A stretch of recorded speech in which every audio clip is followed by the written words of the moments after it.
ഇന്നത്തെ class 7th സ്റ്റാൻഡേർഡിലെ basic science ആണ്. അതിലെ 6th chapter for a pollution free nature. എന്താണ് പൊല്യൂഷൻ? മലിനീകരണം അല്ലേ? നമ്മുടെ എൻവയോൺമെന്റിന് ദോഷകരമായ വസ്തുക്കൾ കൂടിച്ചേർന്നാണ് പൊല്യൂഷൻ ഉണ്ടാകുന്നത്. നമുക്കറിയാം, ഭൂമിയിൽ ജീവനുള്ളവയ്ക്ക് നിലനിൽക്കണമെങ്കിൽ എന്തൊക്കെ അത്യാവശ്യമാണ്? നോൺ ലിവിംഗ് തിങ്സ് ആയ സോയിൽ, വാട്ടർ, എയർ ഇവ അത്യാവശ്യമാണ് അല്ലേ? അപ്പോൾ ഈ വാട്ടറിനെയും സോയിലിനെയും അതുപോലെ എയറിനെയും മലിനമാക്കാതെ ഉപയോഗിക്കേണ്ടത് നമ്മൾ ഓരോരുത്തരുടെയും കടമയാണ്. നിങ്ങൾ ഈ പിക്ചർ നോക്കൂ. ഇതിൽ കാണുന്ന ട്രീ എങ്ങനെയാണ് ഫുഡ് പ്രിപ്പയർ ചെയ്യുന്നത്? സോയിലിൽ നിന്നും വാട്ടറും മിനറൽസും അബ്സോർബ് ചെയ്ത് കാർബൺ ഡൈ ഓക്സൈഡിന്റെ സഹായത്തോടെ സൺലൈറ്റിന്റെ പ്രസൻസിൽ ഫുഡ് പ്രിപ്പയർ ചെയ്യുന്നു. ഇതിനെയാണ് പ്രകാശ സംശ്ലേഷണം അഥവാ ഫോട്ടോസിന്തസിസ് എന്ന് പറയുന്നത് അല്ലേ? അപ്പോൾ ഈ പ്ലാന്റ്സ് പ്രിപ്പയർ ചെയ്യുന്ന ഫുഡാണ് മറ്റുള്ള ജീവജാലങ്ങൾ ഉപയോഗിക്കുന്നത്. ഈ പ്ലാന്റ്സിൽ നിന്നുള്ള ഫുഡും അവ പുറത്തുവിടുന്ന ഓക്സിജനും മനുഷ്യൻ ഉൾപ്പെടെയുള്ള മറ്റു ജീവജാലങ്ങൾ ഉപയോഗിക്കുന്നു. Soil, water and air are essential for the existence of A tree. ഒരു ട്രീയുടെ നിലനിൽപ്പിന് സോയിൽ, വാട്ടർ, എയർ ഇവ അത്യാവശ്യമാണ്. ഇനി ഈ ട്രീക്കല്ലാതെ മറ്റുള്ള ലിവിംഗ് ബീയിങ്സിന് ഈ എയറും സോയിലും വാട്ടറും എങ്ങനെയാണ് അത്യാവശ്യമായി വരുന്നത്? മനസ്സിലായോ? മരങ്ങൾക്ക് മാത്രമല്ല മറ്റുള്ള ജീവജാലങ്ങൾക്കും ഈ സോയിൽ, എയർ, വാട്ടർ ഇവ എങ്ങനെയാണ് ഉപയോഗമാകുന്നത്? നമുക്ക് നോക്കാം. ഒരു ടേബിൾ തന്നിട്ടുണ്ട്, അത് കംപ്ലീറ്റ് ചെയ്യാനാണ്. Creature, air, soil, water. ഏതൊക്കെയാണ് ജീവികൾ? Fish, birds, insects, aquatic plants, human beings. First fish ആണ്. ഫിഷിന് എയർ എന്തിനാണ്? Breathe the oxygen in water. വാട്ടറിലെ ഓക്സിജൻ ആണ് ഫിഷ് ബ്രീത്ത് ചെയ്യുന്നത്. സോയിലോ? Water bodies exist in the soil. ജലജീവികളെല്ലാം സോയിലിലാണ് നിലനിൽക്കുന്നത്. ഇനി water. Fish live in water. വാട്ടറിലാണ് ഫിഷ് ജീവിക്കുന്നത് അല്ലേ? ഇനി അടുത്ത് ബേർഡ്സ് ആണ്. ബേർഡ്സിന് എയർ എങ്ങനെയാണ്? Breathe the oxygen in the atmospheric air. Atmospheric എയറിലെ oxygen ആണ് ബേർഡ്സ് ബ്രീത്ത് ചെയ്യുന്നത്. സോയിലോ? Eat plants which grow in the soil. സോയിലിൽ വളരുന്ന പ്ലാന്റ്സ് ആണ് ബേർഡ്സ് ഈറ്റ് ചെയ്യുന്നത്. പ്ലാന്റ്സിൽ നിന്നുള്ള ഫുഡല്ലേ ബേർഡ്സ് കഴിക്കുന്നത്. അടുത്ത് വാട്ടറോ? Birds drink water. Water drink ചെയ്യുന്നു. അടുത്തെന്താണ്? ഇൻസെക്ട്സ്. ഇൻസെക്ട്സും breathe the oxygen in the atmospheric air. അതുപോലെ eat plants which grow in the soil. സോയിലിൽ വളരുന്ന പ്ലാന്റ്സിൽ നിന്നുള്ള ഫുഡാണ് ഇൻസെക്ട്സും ആഹാരമാക്കുന്നത്. അതുപോലെ ഡ്രിങ്ക് വാട്ടർ. വാട്ടർ ഡ്രിങ്ക് ചെയ്യുന്നു. ഇനി അക്വാട്ടിക് പ്ലാന്റ്സോ? Aquatic plants breathe both the air in the atmosphere and in water. വാട്ടറിലെയും അതുപോലെ അറ്റ്മോസ്ഫിയറിലെയും എയർ ആണ് ബ്രീത്ത് ചെയ്യുന്നത്. മനസ്സിലായല്ലോ? Soil. Water bodies exist in the soil. Water bodies എല്ലാം സോയിലാണ് എക്സിസ്റ്റ് ചെയ്യുന്നത്. ഇനി വാട്ടറിന്റെ ഉപയോഗം എന്താണ്? Grow in water. വാട്ടറിലാണ് വളരുന്നത്. ഇനി ഹ്യൂമൻ ബീയിങ്സ് ആണ്. Breathe the oxygen in the atmospheric air. അതുപോലെ soil. Depend for food and other purposes. ആഹാരത്തിനും അതുപോലെ മറ്റുള്ള പർപ്പസസിനും സോയിലിനെ ഡിപ്പെൻഡ് ചെയ്യുന്നു. ആഹാരം എന്ന് പറയുമ്പോൾ പ്ലാന്റ്സ് വളരുന്നത് സോയിലാണ്. അതുപോലെ വാട്ടറിന്റെ ഉപയോഗം എന്താണ്? Four drinking and domestic purposes. കുടിക്കാനും അതുപോലെ വീട്ടാവശ്യങ്ങൾക്കും. മനസ്സിലായല്ലോ? അപ്പോൾ മറ്റു ജീവജാലങ്ങൾക്ക് എങ്ങനെയാണ് എയർ, സോയിൽ, വാട്ടർ ഉപയോഗപ്പെടുന്നതെന്ന് മനസ്സിലായല്ലോ? അപ്പോൾ ഇതിൽ നിന്നും നമുക്ക് എന്താണ് മനസ്സിലാകുന്നത്?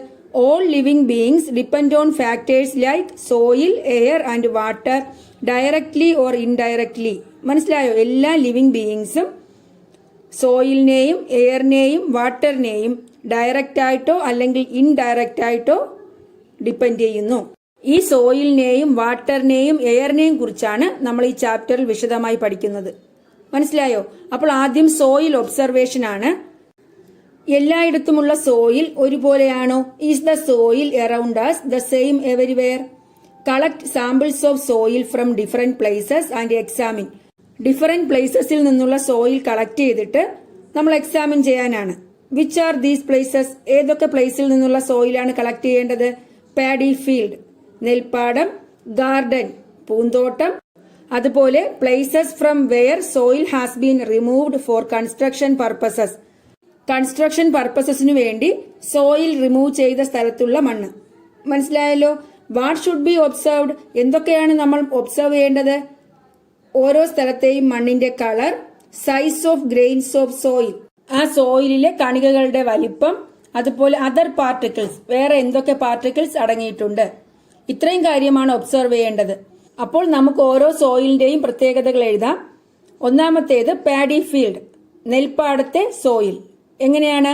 It is black in colour, the grains will be very small. അല്ലെ, ഗ്രെയിൻസ് വളരെ ചെറുതാണ്, അതായത് granules are less in soil, സോയിലിൽ ഗ്രാന്യൂൾസ് കുറവാണ്. Organic content is more in this soil, ഈ സോയിലിൽ ഓർഗാനിക് കണ്ടന്റ് കൂടുതലാണ്. അതായത് ഓർഗാനിക് കണ്ടന്റ് എന്താ, അത് നമ്മൾ എന്താണെന്ന് പഠിക്കും. മണ്ണിൽ അടങ്ങിയിരിക്കുന്ന സസ്യങ്ങളുടെയും ജന്തുക്കളുടെയും അവശിഷ്ടങ്ങൾ, അതാണ് ഓർഗാനിക് കണ്ടന്റ് എന്ന് പറയുന്നത്. അത് പാഡി ഫീൽഡിൽ കൂടുതലായിരിക്കും. അപ്പോൾ എന്തൊക്കെ പറയാം? Soil collected from paddy fields എന്താണ്? It is dark in colour, grains are very small, granules are less and clay is more. Clay ആണ് അവിടെ കൂടുതൽ, ഗ്രാന്യൂൾസ് കുറവാണ്. അതുപോലെ organic content is more in this soil. മനസ്സിലായല്ലോ? സോയിൽ കളക്ടഡ് ഫ്രം പാഡി ഫീൽഡ്സിന്റെ പ്രത്യേകതയാണ് പറഞ്ഞത്. ഇനി soil collected from garden, garden സോയിലിന്റെ പ്രത്യേകത എന്താണ്? It is brown in colour, the grains are bigger, ഇവിടെയുള്ള ഗ്രെയിൻസ് ബിഗ്ഗർ ആണ്.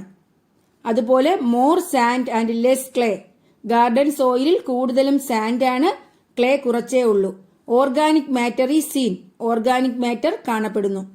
അടുത്തത് soil collected from the place where soil has been removed for construction purposes, construction പർപ്പസസിന് വേണ്ടി സോയിൽ റിമൂവ് ചെയ്ത പ്ലേസിലെ സോയിലാണ്. എന്താണ് അവിടുത്തെ പ്രത്യേകത? The soil will be red in colour, അല്ലെ, സോയിൽ റെഡ് കളർ ആയിരിക്കും. The grains will be smaller, അതുപോലെ ഓർഗാനിക് കണ്ടന്റ് ഈസ് ലെസ്. അപ്പോൾ 3 സ്ഥലത്തെ മണ്ണിന്റെ പ്രത്യേകതകൾ മനസ്സിലായല്ലോ. ഇനി ഈ സോയിലിന്റെ പ്രത്യേകത മനസ്സിലാക്കാൻ വേണ്ടി ഒരു എക്സ്പെരിമെന്റ് കൊടുത്തിട്ടുണ്ട്. നമ്മൾ ഗാർഡനിൽ നിന്നും കളക്ട് ചെയ്ത സോയിലാണ് ഉപയോഗിക്കുന്നത്. Take A jar half filled with garden soil, fill the jar fully with water and stir well using a stick. Keep the jar aside for a while. Observe the jar after the top water layer becomes clear. എന്താണ്? ഒരു ജാറിൽ പകുതി ഭാഗം garden soil എടുക്കുക. എന്നിട്ട് എന്ത് ചെയ്യണം? Jar ഫുള്ളായിട്ട് വെള്ളം നിറച്ചിട്ട് ഒരു സ്റ്റിക്ക് വെച്ച് ഇളക്കുക. ആ ജാറിനെ കുറച്ചു നേരം മാറ്റി വെച്ചിട്ട് ടോപ്പ് വാട്ടർ ലെയർ ക്ലിയർ ആകുമ്പോൾ ഒബ്സർവ് ചെയ്യുക. നമുക്ക് എന്താണ് കാണാൻ കഴിയുന്നത്? ദാ പിക്ചർ നോക്കൂ. ലാർജ് ഗ്രാന്യൂൾസ്, വലിയ പാർട്ടിക്കിൾസ് ഒക്കെ താഴെ അടിയുന്നു. അതിന്റെ മുകളിൽ സ്മോൾ ഗ്രാന്യൂൾസ്, ഈ വലിയ ഗ്രാന്യൂൾസിന്റെ മുകളിൽ സ്മോൾ ഗ്രാന്യൂൾസ്, അതിന്റെ മുകളിൽ മഡ്, ചെളിവെള്ളം. ഏറ്റവും മുകളിൽ ഓർഗാനിക് മാറ്റർ, ആ മണ്ണിൽ ലയിച്ചു ചേർന്നിരിക്കുന്ന വസ്തുക്കളുടെ അവശിഷ്ടങ്ങൾ, ഓർഗാനിക് മാറ്റർ ഏറ്റവും മുകളിൽ കാണാം. നേരത്തെ ഞാൻ ഓരോ സോയിലിലും ഗ്രാന്യൂൾസിന്റെ വലിപ്പം പറഞ്ഞു. ഗാർഡൻ സോയിലിൽ ലാർജ് ഗ്രാന്യൂൾസ് ആണെന്ന് പറഞ്ഞു, ഗ്രെയിൻസിന്റെ സൈസ് വലുതാണെന്ന് പറഞ്ഞു. അപ്പോൾ ഗാർഡൻ സോയിലിൽ ലാർജ് ഗ്രാന്യൂൾസ് ഏറ്റവും അടിയിൽ, അതിന്റെ മുകളിൽ ചെറിയ ഗ്രാന്യൂൾസ്, പിന്നെന്താണ് അതിന്റെ മുകളിലായി ചെളിവെള്ളം, ഏറ്റവും മുകളിൽ ഓർഗാനിക് മാറ്റർ പൊങ്ങിക്കിടക്കുന്നതായി കാണാം. അപ്പോൾ നമുക്ക് ഡിഫറെന്റ് ലെയേഴ്സ് ആണ് കാണാൻ കഴിയുന്നത്, അല്ലെ? ഗ്രാന്യൂൾസിന്റെ ലെയർ, മഡിന്റെ ലെയർ, ഓർഗാനിക് മാറ്ററിന്റെ വേറൊരു ലെയർ. അപ്പോൾ പല സ്ഥലത്തെ മണ്ണ് ഒബ്സർവ് ചെയ്തതിൽ നിന്നും അതുപോലെ ഇപ്പോൾ ചെയ്ത എക്സ്പെരിമെന്റിൽ നിന്നും നമുക്ക് എന്താണ് മനസ്സിലായത്? From this experiment, we can prove that the soil around us are not same everywhere. എല്ലായിടത്തെയും സോയിൽ സെയിം അല്ല. പിന്നെയോ, the soil collected from different places have different qualities. Different പ്ലേസിൽ നിന്നും കളക്ട് ചെയ്ത സോയിലിന് ഡിഫറെന്റ് ക്വാളിറ്റീസ് ആണുള്ളത്, പലതരത്തിലുള്ള ഗുണങ്ങളാണ് ഉള്ളത്. മനസ്സിലായല്ലോ? അപ്പോൾ സോയിൽ ഒബ്സർവേഷൻ കഴിഞ്ഞു. ഇനി മോയ്സ്ചർ ഇൻ സോയിൽ, സോയിലിൽ വാട്ടർ കണ്ടന്റ് ഉണ്ടോ എന്നാണ് നമ്മൾ എക്സ്പെരിമെന്റിലൂടെ പ്രൂവ് ചെയ്യാൻ പോകുന്നത്. അപ്പോൾ എയിം എന്താണ്? Does soil contain water? Find out. സോയിലിൽ വാട്ടർ അടങ്ങിയിട്ടുണ്ടോ? ഫൈൻഡ് ഔട്ട്, കണ്ടുപിടിക്കാനാണ്. മെറ്റീരിയൽസ് എന്തൊക്കെയാണ്? എ ബോയിലിംഗ് ട്യൂബ് വേണം, soil from school premises, school കോമ്പൗണ്ടിൽ നിന്നെടുത്ത സോയിൽ വേണം, എ പീസ് ഓഫ് കോട്ടൺ, ഒരു പീസ് കോട്ടൺ വേണം, spirit lamp and a stand, spirit ലാമ്പും അതുപോലെ ഒരു സ്റ്റാൻഡും വേണം. പ്രൊസീജിയർ എന്താ? Collect soil up to a quarter of a boiling tube from the school premises, school കോമ്പൗണ്ടിൽ നിന്നും ആ ബോയിലിംഗ് ട്യൂബിന്റെ കാൽഭാഗം സോയിൽ എടുക്കുക. Close the boiling tube using a piece of cotton. ഒരു പീസ് കോട്ടൺ കൊണ്ട് ആ ബോയിലിംഗ് ട്യൂബിന്റെ വായ്ഭാഗം ക്ലോസ് ചെയ്യണം.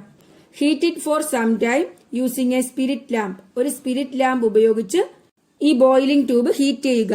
After cooling observe the inner walls of the boiling tube. തണുത്തു കഴിയുമ്പോൾ ബോയിലിംഗ് ട്യൂബിന്റെ ഇന്നർ വാൾ, ഉൾവശം ഒബ്സർവ് ചെയ്യുക. എന്താണ് നമുക്ക് കാണാൻ കഴിയുന്നത് എന്ന് എഴുതാനാണ്. ദാ നോക്കൂ, നമ്മൾ ചെയ്യുന്ന എക്സ്പെരിമെന്റിന്റെ പ്രൊസീജിയർ പിക്ചറിലൂടെ കാണിച്ചിട്ടുണ്ട്. ഒരു ബോയിലിംഗ് ട്യൂബിന്റെ കാൽഭാഗം സ്കൂൾ കോമ്പൗണ്ടിൽ നിന്നുള്ള സോയിൽ എടുത്തു. പിന്നെന്ത് ചെയ്തു? കോട്ടൺ വെച്ച് ആ ബോയിലിംഗ് ട്യൂബ് ക്ലോസ് ചെയ്തിട്ടുണ്ട്. സ്പിരിറ്റ് ലാമ്പ് വഴി ആ ബോയിലിംഗ് ട്യൂബിനെ ചൂടാക്കുകയാണ്. ആ ബോയിലിംഗ് ട്യൂബ് ഏതിലാണ് ഉറപ്പിച്ചിരിക്കുന്നത്? സ്റ്റാൻഡിലാണ്. ആ ബോയിലിംഗ് ട്യൂബ് തണുത്തു കഴിയുമ്പോൾ നമ്മൾ ഒബ്സർവ് ചെയ്യുന്നു. അപ്പോൾ എന്താണ് കാണാൻ കഴിയുന്നത്? We can see trace of water in the inner walls of the boiling tube. Boiling ട്യൂബിന്റെ ഉൾവശത്ത് വെള്ളത്തുള്ളികൾ പറ്റിപ്പിടിച്ചിരിക്കുന്നതായി കാണാം. When we heated the soil, the water content in the soil evaporated and stuck on the inner walls of the boiling tube. ആ സോയിലിനെ ചൂടാക്കിയപ്പോൾ ആ സോയിലിലെ water content എന്ത് ചെയ്തു? ഇവാപറേറ്റ് ചെയ്തു, ബാഷ്പീകരിച്ച് മുകളിലേക്ക് ഉയർന്നിട്ട് ആ ടെസ്റ്റ് ട്യൂബിന്റെ, ആ ബോയിലിംഗ് ട്യൂബിന്റെ ഇന്നർ വാൾസിൽ പറ്റിപ്പിടിച്ചിരുന്നു. മനസ്സിലായല്ലോ? അപ്പോൾ പ്രൊസീജിയർ കഴിഞ്ഞു, ഒബ്സർവേഷൻ കഴിഞ്ഞു. ഇനി ഇൻഫറൻസ്. ഇതിൽ നിന്നും എന്താ മനസ്സിലായത്? From this experiment we can prove that soil contain water. സോയിലിൽ വെള്ളം അടങ്ങിയിട്ടുണ്ട്. അപ്പോൾ സോയിലിൽ വെള്ളം അടങ്ങിയിട്ടുണ്ടോ എന്ന് കണ്ടുപിടിക്കുന്നതായിരുന്നല്ലോ നമ്മുടെ എയിം. അപ്പോൾ സോയിലിൽ വെള്ളം അടങ്ങിയിട്ടുണ്ട് എന്നാണ് ഈ എക്സ്പെരിമെന്റിലൂടെ പ്രൂവ് ചെയ്തത്. അപ്പോൾ രണ്ട് കാര്യങ്ങൾ നമ്മൾ സോയിലിനെ പറ്റി പഠിച്ചു. എന്തൊക്കെയാണ്? ഡിഫറെന്റ് പ്ലേസസിലെ സോയിലിന് ഡിഫറെന്റ് ക്വാളിറ്റീസ് ആണ്. അതുപോലെ സോയിലിൽ എന്തടങ്ങിയിട്ടുണ്ട്? വെള്ളം അടങ്ങിയിട്ടുണ്ട്. Do you see any trace of water on the inner wall of the boiling tube? Yes. Does the water content different in different types of soil? Different types of സോയിലിൽ water content different ആണോ? Yes. മനസ്സിലായോ? Water content different ആണ്. വീണ്ടും അടുത്തൊരു experiment ആണ് സോയിലിന്റെ water absorption capacity കണ്ടുപിടിക്കാൻ. Aim എന്താ? Does water absorption capacity of soil is different in different soils. Different സോയിലിന് ഡിഫറെന്റ് വാട്ടർ അബ്സോർപ്ഷൻ കപ്പാസിറ്റി ആണെന്ന് കണ്ടുപിടിക്കാനാണ്. അപ്പോൾ ആ എക്സ്പെരിമെന്റിന് വേണ്ട മെറ്റീരിയൽസ് എന്തൊക്കെയാണ്? സോയിൽ ഫ്രം പാഡി ഫീൽഡ്, അതുപോലെ courtyard, sand, 3 glass tumblers, 3 droppers, 3 funnels, അതുപോലെ ഫിൽറ്റർ പേപ്പേഴ്സ്. മനസ്സിലായോ? പാഡി ഫീൽഡിലെയും കോർട്ട്യാർഡിലെയും സോയിൽ, പിന്നെ സാൻഡ് വേണം, 3 ഗ്ലാസ് ടംബ്ലർ, 3 ഡ്രോപ്പർ, അതുപോലെ 3 ഫണൽസ്, പിന്നെ ഫിൽറ്റർ പേപ്പേഴ്സ്. എങ്ങനെയാ procedure? Collect separately some sand, soil from paddy field, soil from courtyard and dry them. Paddy ഫീൽഡിലെയും അതുപോലെ കോർട്ട്യാർഡിലെയും മുറ്റത്തെയും സോയിൽ കളക്ട് ചെയ്യുക, അതുപോലെ സാൻഡും വേണം. ഇവ ഓരോന്നും സെപ്പറേറ്റ് കളക്ട് ചെയ്തിട്ട് ഡ്രൈ ചെയ്തെടുക്കണം. Fold a filter paper into a cone. ഒരു ഫിൽറ്റർ പേപ്പർ കോൺ ഷേപ്പിൽ ഫോൾഡ് ചെയ്ത് place it in the funnel in the beaker. ബീക്കറിലെ ഫണലിനുള്ളിൽ വയ്ക്കുക. പിക്ചർ കൊടുത്തിട്ടുണ്ട്. ഫിൽറ്റർ പേപ്പർ കോണ് പോലെ മടക്കി ഓരോ ബീക്കറിലെയും ഫണലിനുള്ളിൽ വയ്ക്കുക. Measure out half cup of sand into the funnel. ഫണലിലേക്ക് 1/2 കപ്പ് സാൻഡ് മെഷർ ചെയ്തെടുക്കുക. Arrange separate beakers and funnels in a similar manner with soil from the paddy field and courtyard. ഇതുപോലെ മറ്റുള്ള ബീക്കറിലും ഫണലിൽ സോയിൽ ഫ്രം ദ പാഡി ഫീൽഡിലെ മണ്ണും കോർട്ട്യാർഡിലെ മണ്ണും എടുക്കുക. Using a dropper add water drop by drop into the 3 funnels. Make sure that the soil gets wet തറൗലി. ഒരു ഡ്രോപ്പർ ഉപയോഗിച്ച് 3 ഫണൽസിലോട്ടും വാട്ടർ ഡ്രോപ്പ് ബൈ ഡ്രോപ്പ് ആയിട്ട് ഒഴിക്കുക. അപ്പോൾ നമ്മൾ ഉറപ്പാക്കിയിരിക്കണം സോയിൽ നല്ലവണ്ണം നനഞ്ഞു എന്ന്. Do not forget to record the number of water drops added to each funnel. ഓരോ ഫണലിലോട്ടും ഒഴിച്ച വെള്ളത്തുള്ളിയുടെ അളവ് റെക്കോർഡ് ചെയ്യാൻ മറക്കരുത്. Continue adding water till the first drop of water drips from the funnel into the beaker. നമ്മൾ ഒഴിച്ച first drop of water ഈ ഫണലിൽ നിന്നും ബീക്കറിലോട്ട് വീഴുന്നത് വരെ നമ്മൾ ഈ വെള്ളം ഒഴിക്കുന്നത് തുടരണം. മനസ്സിലായോ? ഇങ്ങനെ ഡ്രോപ്പ് ബൈ ഡ്രോപ്പ് ആയിട്ട് ഫണലിൽ വെള്ളം ഒഴിക്കുമ്പോൾ നമ്മൾ ആദ്യം ഒഴിച്ച വെള്ളത്തുള്ളി ആ ബീക്കറിലോട്ട് ഫണലിൽ നിന്നും വീഴും. അതുവരെ നമ്മൾ വെള്ളം ഡ്രോപ്പ് ബൈ ഡ്രോപ്പ് ആയിട്ട് ഒഴിക്കണം. മനസ്സിലായല്ലോ? അപ്പോൾ types of soil, number of water drops added, ഇത് റെക്കോർഡ് ചെയ്യണം. ടൈപ്സ് ഓഫ് സോയിൽ ഏതാണ്? Paddy soil, courtyard, sand. Paddy soil ഏകദേശം 25 ഡ്രോപ്സ് ഒഴിച്ചെന്ന് വിചാരിക്കുക. കോർട്ട്യാർഡിൽ 18 ഡ്രോപ്സ്, സാൻഡിൽ 10 ഡ്രോപ്സ്. ഇത് നിങ്ങൾ ചെയ്തു നോക്കി റെക്കോർഡ് ചെയ്യേണ്ടതാണ്. ഇങ്ങനെ ഒഴിക്കുമ്പോൾ നമുക്ക് എന്താണ് കാണാൻ കഴിയുന്നത്? അതായത് ഫസ്റ്റ് വെള്ളത്തുള്ളി ഫണലിൽ നിന്നും ബീക്കറിലോട്ട് വീഴുമ്പോൾ നമ്മൾ സ്റ്റോപ്പ് ചെയ്യുന്നു. ഇനി ഒബ്സർവേഷൻ, കണ്ട കാര്യം എന്താണ്? Water drip out first from the sand. ആദ്യം സാൻഡിൽ നിന്നാണ് വെള്ളം ബീക്കറിലോട്ട് വീണത്. Second from the soil collected from courtyard and third from the paddy soil. രണ്ടാമത് കോർട്ട്യാർഡിലെ മണ്ണിൽ നിന്നും വെള്ളം താഴോട്ട് വീണു. മൂന്നാമത് പാഡി സോയിൽ, പാടത്തെ മണ്ണിൽ നിന്നും വെള്ളം ബീക്കറിലോട്ട് വീണു. അപ്പോൾ ഇതിൽ നിന്നും എന്ത് മനസ്സിലായി? Sandy soil has the least water absorption capacity. Water absorb ചെയ്യാനുള്ള കപ്പാസിറ്റി സാൻഡി സോയിലിന് കുറവാണ്. അതുപോലെ പാഡി സോയിലിന് ഗ്രേറ്റർ വാട്ടർ അബ്സോർപ്ഷൻ കപ്പാസിറ്റിയാണ് ഉള്ളത്. From this experiment we can prove that water absorption capacity differ in different types of soil. Different types of സോയിലിന് different water absorption കപ്പാസിറ്റിയാണ് ഉള്ളത്. മനസ്സിലായല്ലോ? The sandy soil has the least water absorption capacity and paddy soil has more water absorption capacity. മനസ്സിലായല്ലോ? അപ്പോൾ നമ്മൾ സോയിലിന്റെ water absorption capacity different സോയിലിനും എങ്ങനെയാണെന്ന് മനസ്സിലാക്കി. From which type of soil did water drip out first? ഏത് സോയിലിൽ നിന്നാണ് വെള്ളം ഫസ്റ്റ് ഡ്രിപ്പ് ആയത്? ഫ്രം സാൻഡ്, മണലിൽ നിന്നാണ് ആദ്യം വെള്ളം ഊർന്നിറങ്ങിയത്. Which one absorb the maximum amount of water? ഏത് സോയിലാണ് maximum amount of water absorb ചെയ്യുന്നത്? Paddy soil. Maximum amount of water paddy soil absorb ചെയ്യുന്നത് കൊണ്ടാണ് അതിൽ നിന്നുള്ള വെള്ളം വേഗം താഴോട്ട് വരാത്തത്. മനസ്സിലായല്ലോ? ഇനി എന്താണ് ഓർഗാനിക് കണ്ടന്റ് ഇൻ സോയിൽ? സോയിലിലെ ഓർഗാനിക് കണ്ടന്റ് എന്താണ്? നമ്മൾ നേരത്തെ പറഞ്ഞു പാഡി സോയിലിൽ ഒരുപാട് ഓർഗാനിക് കണ്ടന്റ് ഉണ്ട്. എന്നാൽ കൺസ്ട്രക്ഷൻ പർപ്പസസിന് വേണ്ടി റിമൂവ് ചെയ്ത സോയിലിൽ ഓർഗാനിക് കണ്ടന്റ് ലെസ് ആണെന്ന് പറഞ്ഞു അല്ലേ? അപ്പോൾ എന്താണ് organic content? The dead remains of plants and animals get decayed by the action of micro organisms like bacteria and fungi in the soil and mixes with soil. മണ്ണിൽ കാണുന്ന micro organisms ആയ ബാക്ടീരിയയും ഫംഗസും ഈ പ്ലാന്റ്സിന്റെയും അനിമൽസിന്റെയും നശിച്ച അവശിഷ്ടങ്ങളിൽ പ്രവർത്തിച്ച് മണ്ണിൽ ലയിച്ചു ചേരുന്നു. The decayed matter remains in the soil. ഈ നശിച്ചു ചേർന്ന പ്ലാന്റ്സിന്റെയും അനിമൽസിന്റെയും അവശിഷ്ടങ്ങൾ സോയിലിൽ തന്നെ കാണുന്നു. This is called the organic content of the soil. അങ്ങനെ മണ്ണിൽ കാണുന്ന ഈ ഡെഡ് റിമൈൻസിനെയാണ് organic content of the soil എന്ന് പറയുന്നത്. സോയിലിൽ ടോപ്പ് സോയിലായിരിക്കും ഏറ്റവും കൂടുതൽ ഓർഗാനിക് കണ്ടന്റ് കാണുന്നത്. ഏറ്റവും മുകളിലത്തെ മണ്ണിലാണ് ഏറ്റവും കൂടുതൽ ഓർഗാനിക് കണ്ടന്റ്. അതുകൊണ്ട് തന്നെ ടോപ്പ് സോയിൽ ബ്ലാക്ക് കളർ ആയിരിക്കും. ഡീപ് സോയിൽ, ആഴത്തിലുള്ള മണ്ണ് ഏത് നിറമായിരിക്കും? റെഡ് കളർ ആയിരിക്കും. കാരണം എന്താ? It contains less organic matter. Less organic matter ആണ് ഡീപ് സോയിലിൽ ഉള്ളത്. മനസ്സിലായോ? How can organic content in the soil be identified? എങ്ങനെയാണ് സോയിലിലെ ഓർഗാനിക് കണ്ടന്റ് നമുക്ക് ഐഡന്റിഫൈ ചെയ്യാൻ കഴിയുന്നത്? അത് നമുക്കൊരു എക്സ്പെരിമെന്റിലൂടെ ചെയ്തു നോക്കാം. എയിം എന്താ? How can organic content in soil be identified? സോയിലിലെ ഓർഗാനിക് കണ്ടന്റ് എങ്ങനെ ഐഡന്റിഫൈ ചെയ്യാം? Materials required. എന്തൊക്കെ മെറ്റീരിയൽസാ വേണ്ടത്? 3 test tubes, some sand, red soil and soil from an area full of trees. എന്തൊക്കെ വേണം? 3 ടെസ്റ്റ് ട്യൂബ്സ് വേണം, കുറച്ച് മണൽ വേണം, റെഡ് സോയിൽ വേണം, അതുപോലെ ഫുൾ ഓഫ് ട്രീസ് നിറഞ്ഞ ഏരിയയിൽ നിന്നുള്ള സോയിൽ വേണം. മനസ്സിലായോ? മരങ്ങൾ കൊണ്ട് നിറഞ്ഞ ഏരിയയിലെ മണ്ണാണ് വേണ്ടത്. പിന്നെ test tube holder, test tube പിടിക്കാനുള്ള ഹോൾഡർ വേണം. ഹൈഡ്രജൻ പെറോക്സൈഡ്, ഹൈഡ്രജൻ പെറോക്സൈഡ് എന്ന കെമിക്കൽ വേണം. പ്രൊസീജിയർ എന്താ? Take equal quantities of red soil, sand and soil from an area full of trees. Equal ക്വാണ്ടിറ്റീസിൽ റെഡ് സോയിലും സാൻഡും ഫുൾ ഓഫ് ട്രീ നിറഞ്ഞ ഏരിയയിലെ സോയിലും 3 ടെസ്റ്റ് ട്യൂബിലായിട്ട് എടുക്കുക. Pour a little hydrogen peroxide to each test tube. ഓരോ ടെസ്റ്റ് ട്യൂബിലും കുറച്ച് ഹൈഡ്രജൻ പെറോക്സൈഡ് ഒഴിക്കുക. ഒബ്സർവേഷൻ എന്താ കാണാൻ കഴിയുന്നത്? The test tube containing soil from an area full of trees produced the highest effervescence and the test tube containing sandy soil produced the least effervescence. Hydrogen peroxide solution ഒഴിച്ചപ്പോൾ ഈ മരങ്ങൾ കൊണ്ട് നിറഞ്ഞ ഏരിയയിലെ സോയിലിൽ നിന്നും പെട്ടെന്ന് വലിയ അളവിൽ പുക വരുന്നത് കാണാം. എന്നാൽ സാൻഡി സോയിൽ അടങ്ങിയ ടെസ്റ്റ് ട്യൂബിൽ നിന്നും വളരെ കുറച്ചു മാത്രമേ എഫർവെസൻസ് ഉണ്ടാകുന്നുള്ളൂ. മനസ്സിലായോ? കാരണം എന്താ? സാൻഡി സോയിലിൽ ഓർഗാനിക് കണ്ടന്റ് കുറവാണ്.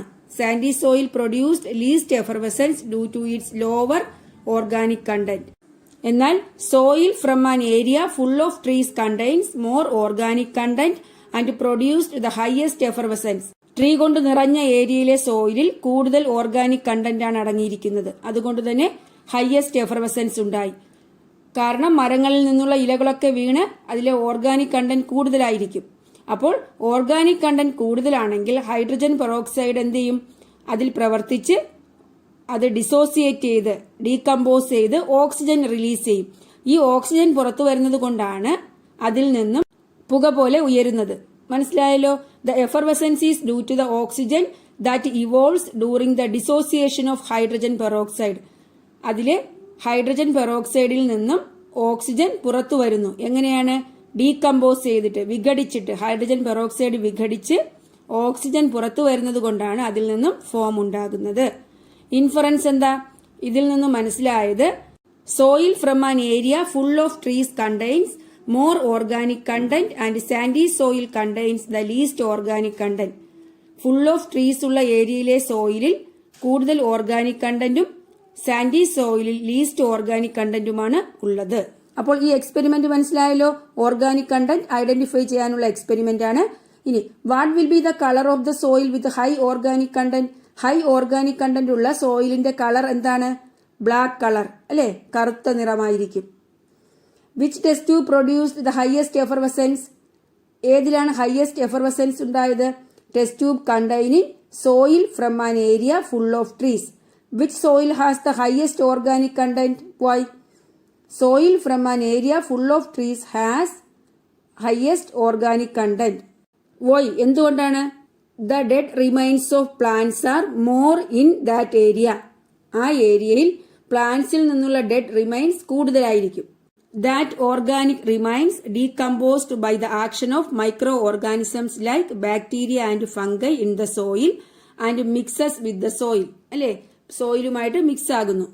Thus organic content of the soil is formed. അങ്ങനെ സോയിലിൽ ഓർഗാനിക് കണ്ടന്റ് ഫോം ചെയ്യുന്നു. അടുത്ത question, what are the factors that determine the water content of the soil?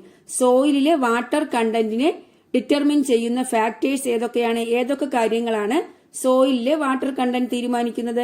അല്ലെങ്കിൽ what are the reasons for the variation in the water content in different types of soil? സോയിലിൽ different types of സോയിലിൽ water content vary ചെയ്യാനുള്ള കാരണം എന്താണ്? Water content വ്യത്യാസപ്പെട്ടിരിക്കാനുള്ള കാരണം എന്തു പറയാം?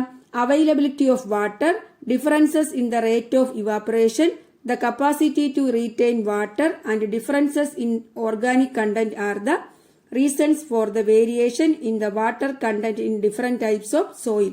സോയിലിൽ അടങ്ങിയിരിക്കുന്ന വാട്ടർ കണ്ടന്റ്, അതുപോലെ ഇവാപറേഷന്റെ റേറ്റ്, ബാഷ്പീകരിച്ചു പോകുന്ന ജലത്തിന്റെ അളവ്, the capacity to retain water, വാട്ടറിനെ പിടിച്ചു നിർത്താനുള്ള മണ്ണിന്റെ കഴിവ്, അതുപോലെ ഡിഫറൻസസ് ഇൻ ഓർഗാനിക് കണ്ടന്റ്, ആ മണ്ണിൽ അടങ്ങിയിരിക്കുന്ന ഓർഗാനിക് കണ്ടന്റിന്റെ അളവ്. ഇതെല്ലാമാണ് മണ്ണിലെ ജലത്തിന്റെ അളവ് തീരുമാനിക്കുന്നത്. മനസ്സിലായല്ലോ? അപ്പോൾ what are the factors that determine the water content of the soil എന്ന് ചോദിച്ചാലോ, ഡിഫറെന്റ് ടൈപ്സ് ഓഫ് സോയിലിൽ ഡിഫറെന്റ് വാട്ടർ കണ്ടന്റ് ഉണ്ടാകാനുള്ള കാരണം ചോദിച്ചാലോ എന്തൊക്കെ പറയാം? Availability of water, differences in the rate of evaporation, the capacity to retain water and differences in organic content are the reasons for the variation in the water content in different types of soil. അപ്പോൾ സോയിലിനെ പറ്റി ഇത്രയും കാര്യങ്ങൾ മനസ്സിലായല്ലോ. ഇനി സോയിലിനെ കുറിച്ച് കുറച്ച് കാര്യങ്ങൾ കൂടിയുണ്ട്. സോയിൽ ഇറോഷൻ, സോയിൽ റെഫ്യൂസസ്, ഇങ്ങനെയുള്ള കുറച്ച് കാര്യങ്ങൾ. അത് നമുക്ക് അടുത്ത ക്ലാസ്സിൽ പഠിക്കാം. ഇന്ന് നമ്മൾ പഠിച്ചത് എന്താ? ഡിഫറെന്റ് ടൈപ്സ് ഓഫ് സോയിലിന്റെ പ്രത്യേകതകൾ, അതുപോലെ സോയിലിൽ മോയ്സ്ചർ കണ്ടന്റ് ഉണ്ടോ, വാട്ടർ കണ്ടന്റ് ഉണ്ടോ എന്ന് ഐഡന്റിഫൈ ചെയ്യാനുള്ള എക്സ്പെരിമെന്റ് പഠിച്ചു. Water absorption capacity of soil എങ്ങനെ മനസ്സിലാക്കാമെന്ന എക്സ്പെരിമെന്റിലൂടെ പഠിച്ചു. പിന്നെന്താണ്? Organic content of the soil, അല്ലെ? ഓർഗാനിക് കണ്ടന്റ് എങ്ങനെ ഐഡന്റിഫൈ ചെയ്യാം, അതുപോലെ സോയിലിലെ വാട്ടർ കണ്ടന്റിനെ ഡിറ്റർമിൻ ചെയ്യുന്ന ഫാക്ടേഴ്സ് ഏതൊക്കെയാണ്. ഇത്രയും കാര്യങ്ങൾ നിങ്ങൾക്ക് മനസ്സിലായി എന്ന് വിചാരിക്കുന്നു. അപ്പോൾ നിങ്ങൾക്ക് എന്റെ ക്ലാസ് ഇഷ്ടപ്പെട്ടു എങ്കിൽ നിങ്ങൾ എന്റെ ചാനൽ സബ്സ്ക്രൈബ് ചെയ്യുക, നിങ്ങളുടെ ഫ്രണ്ട്സിനൊക്കെ ഷെയർ ചെയ്യുക. Thanks for watching.